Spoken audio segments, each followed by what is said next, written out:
Kumusta? Mabuti!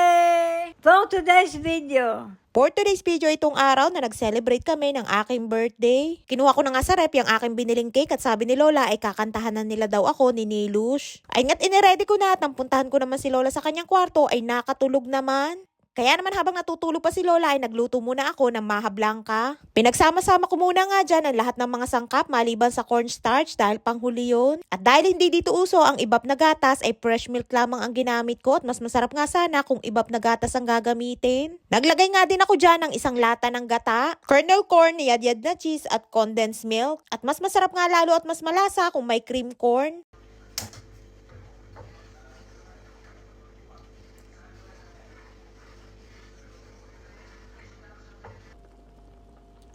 At nang kumukulo na, unti-unti ko na ngang inilagay ang pampinali na sangkap, ang cornstarch. At tuloy lamang ang halo para hindi magbuo-buo. Hindi na nga ako naglagay ng asukal at tamang condensed milk na lamang. Napakadali nga lamang niyang lutuin at kahit sino ay kayang gawin. At mabilis nga lamang din niyang maluto at tuloy lamang ang halo para hindi masunog ang ilalim. Ay nga't malapit ng maluto at tamang-tama nga lamang din ang lambot niyan. Dahil kapag lumamig yan ay medyo titigas na at mabubuo. Ay nga't ready na ang ating masarap na maha blanca at lagyan pa natin ng cheese sa ibabaw. Tada!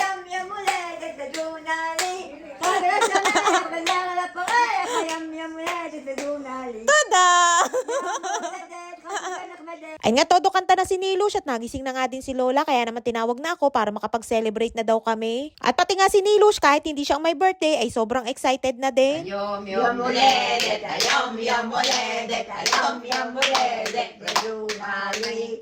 Kagla sa meya, kagela poreya, ayom yom uledet, Rajunali. Todo kantahan nga kami dyan at nakailang kanta din bago kami natapos. Dito nga sa Israel ang pag-celebrate ng birthday ay napakasimple, kahit cake lamang ay ayos na. At ayaw nga pumayag ni Lola na wala akong cake sa aking birthday. At inimbita pa nga ni Lola ang kanyang kapatid na si Imadora, kaso hindi nakalabas dahil umulan ng araw na yan at malamig sa labas. Pero nung nakaraang taon na birthday ko ay nandito silang lahat, kapatid ni Lola at ang kanyang caregiver, ang kanyang anak na lalaki at pati si Rapi. Dara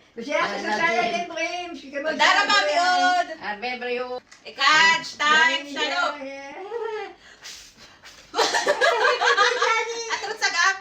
Yo moledet shaune los.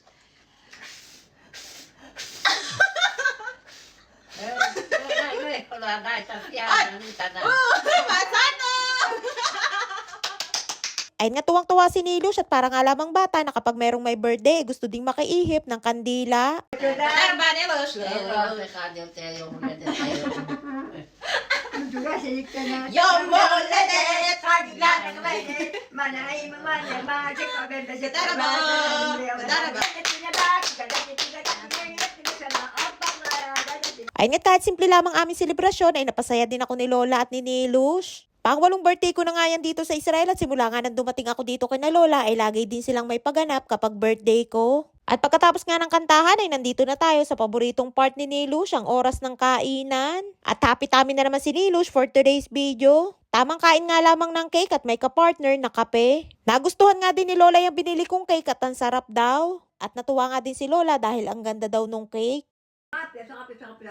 Masarap! Maha blanca.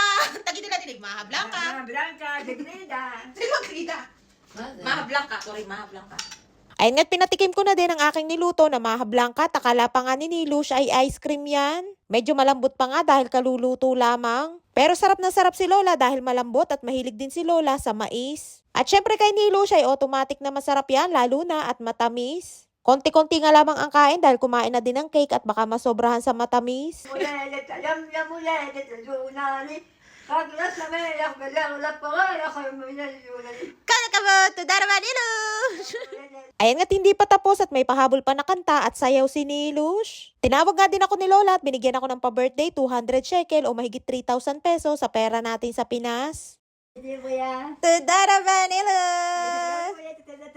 Ayun nga't kapag binibigyan ako ni Lola ay syempre nagpapasalamat din ako kay Nilush. Nagluto nga din ako ng pansit miket. Ang tawag sa luto na yan sa amin sa Quezon ay chami at paborito din yan ni Nilush. Nakain nga niyan si Nilush basta wag lamang lalagyan ng karne ang kanyang pagkain. Late ko na nga din yan naluto dahil inasikaso at pinakain ko muna si na Lola ng tanghalian. At yung kain ko naman ay merienda tanghalian ko na dahil hapon na nga ako nakaluto. At pagkatapos kong kumain ay sinilos naman ang aking inasikaso. Food is life nga ang aking mga alaga at bawal silang magutom. Kaya naman bago pa ako makakain ay nakarami na sila ng kain. Pinutol-putol ko na nga din yung pansit para hindi mahirapan si Nili na kainin. Paborito nga ni Nili ang pansit chami at kapag nagluluto nga ako at naubos na namin ay naghahanap pa yan at kung meron pa daw noodles. Bukod sa pansit, meron ding mahablang kasi ni Lush, meron pastida na galing sa kapatid ni Lola na gawa yan sa gulay at meron ding beetroot. Solved na nga ang aking birthday at nakaraos na din at maraming po salamat sa inyong mga pagbati at sa mga babati pa. Ay siya hanggang dito lamang ating kwento for today's video at shoutout time na. Shoutout po at advance happy birthday kay Ramon Galula. Shoutout po kay Rosela Landicho ng Buena Vista, Quezon. Shoutout po kay Shirley Cusejo ng Lukban, Quezon. Shoutout po kay Jenny Palomo ng Sibul San Miguel, Bulacan. Shoutout po kay Mercy Maniebo ng Pahinga, Candelaria, Quezon. Shoutout po kay Mira Joy Alabe ng Agusan del Sur, Mindanao.